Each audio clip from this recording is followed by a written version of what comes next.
ঘনে ঘনে ঢেকীয়াপতীয়াই চুং সলাইছে যদিও পানী খাবলৈ প্ৰায় এই স্থানলৈ আহে যি স্থানত ছাগলীৰ টোপ দি পিঞ্জৰা স্থাপন কৰিছে বন বিভাগে।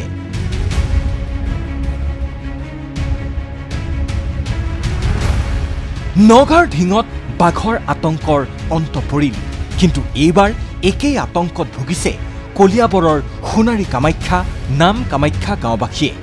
কেতিয়াবা যদি ভোকাতুৰ বনৰজাৰ চিকাৰ হৈছে এৰালত থকা ছাগলী, কেতিয়াবা বনৰজাই নিধন কৰিছে গোধন। বাগিচাত নিৰ্ভয়ে কাম কৰিব পৰা নাই শ্ৰমিকে। এই ফটো দুখন কামাখ্যা গাঁৱৰ পৰা কলিয়াবৰৰ কামাখ্যা মন্দিৰ সংযোগী পথৰ। এজন পথচাৰীৰ মোবাইলত বন্দী হৈছে বনৰজাৰ এই দৃশ্য।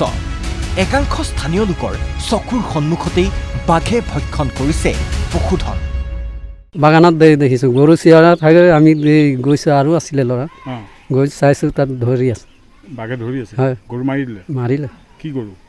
চেউৰী গৰু। আৰু এতিয়া অলপ দেৰি আগত এইখিনিতে ছাগলী এটাও ধৰিলে। ছাগলী মানে মানুহৰ চোতাল পালে? অঁ, চোতাল মানে এৰাল দিয়া আছিলে, তাৰপৰাই লৈ গ'ল। ড্ৰোন কেমেৰাটো বন্দী হৈছে প্ৰকাণ্ড ঢেকীয়াপতীয়াই জিৰণি লোৱাৰ কিছু দৃশ্য। আৰু আতংকিত ৰাইজৰ হেঁচাত বন বিভাগ তৎপৰ হৈছে। ট্ৰেক্টৰত উঠাই বাঘৰ বিচৰণস্থলীলৈ আনিছে পিঞ্জৰা। প্ৰায়ে পানী খাবলৈ এই স্থানলৈ অহা বাঘটোক ছাগলীৰ টোপ দি পিঞ্জৰাবদ্ধ কৰাৰ পৰিকল্পনা বন বিভাগৰ।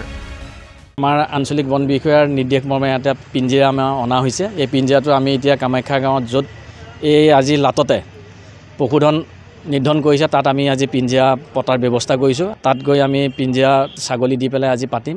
আশা ৰাখিছোঁ বনৰজা পিঞ্জৰাবদ্ধ হ'ব লাগে। বন বিভাগৰ লগতে আতংকিত গাঁওবাসীৰো আশা পিঞ্জৰাত বন্দী হ'ব সন্ত্ৰাস সৃষ্টিকাৰী বনৰজা। পিঞ্জৰাবদ্ধ হোৱাৰ পাছতহে স্বস্তিৰ নিশ্বাস ল'ব সোণাৰী কামাখ্যা নাম কামাখ্যা গাঁওবাসীৰ লগতে কলিয়াবৰ বাগিচাৰ এইসকল চাহ শ্ৰমিকে। কলিয়াবৰৰ পৰা অমূল্য বৰাৰ ৰিপৰ্ট, ND24।